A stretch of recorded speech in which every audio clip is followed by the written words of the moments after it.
calls for enhanced regulation as South Africa tackles historical intelligence abuses. By Satori News.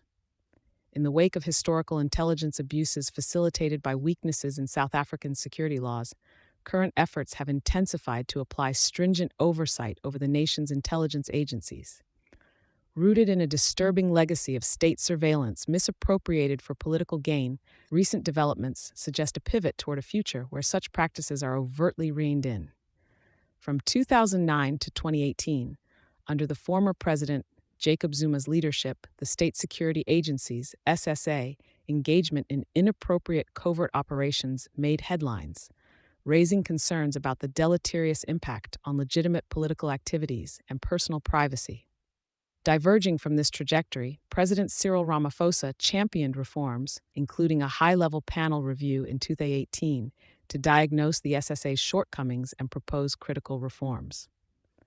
Parliament's Joint Standing Committee on Intelligence's 2023-4 report signals a positive trend, showcasing the committee's commitment to demanding adherence to existing legislative frameworks. A noted decline in requests for communication interception accompanies these strides, reflecting the impact of a fortified regulation of interception of communication and provision of Communication-Related Information Act, Rica.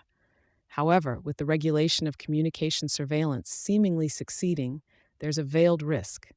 Other covert powers, not as strictly regulated, may persist unscrupulously.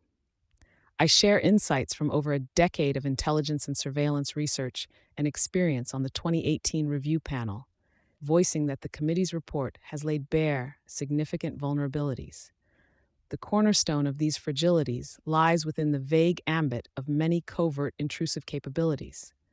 While communication surveillance, search premises, and property seizures have defined parameters, others remain ambiguously unfettered, raising the specter of recycled abuses endemic to the Zuma era. Documentation from both the high-level review panel and the State Capture Commission has provided a glimpse into how the SSA's Special Operations Division was implicated in financial misconducts amongst different transgressions. Tracing back to 2008, the Matthews Commission's inquiry into the once National Intelligence Agency emphasized the urgency for legislation to predicate the employment of intrusive methods upon the existence of reasonable suspicion for serious criminal activity. It's a clarion call for restraint and necessity before resorting to covert powers. As South Africa navigates this precarious landscape, the General Intelligence Laws Amendment Bill 2023 is a beacon of hope, yet its provisions may fall short. The forthcoming Parliamentary Intelligence Committee will grapple with this challenge as they strive for substantial legislative changes. The pressing need to concrete stringent conditions akin to those of Rica for all covert powers. The prior Intelligence Committee's insights also expose another pitfall: the auditor-general's lack in full access to intelligence agencies' covert actions, leading to habitual qualified audits.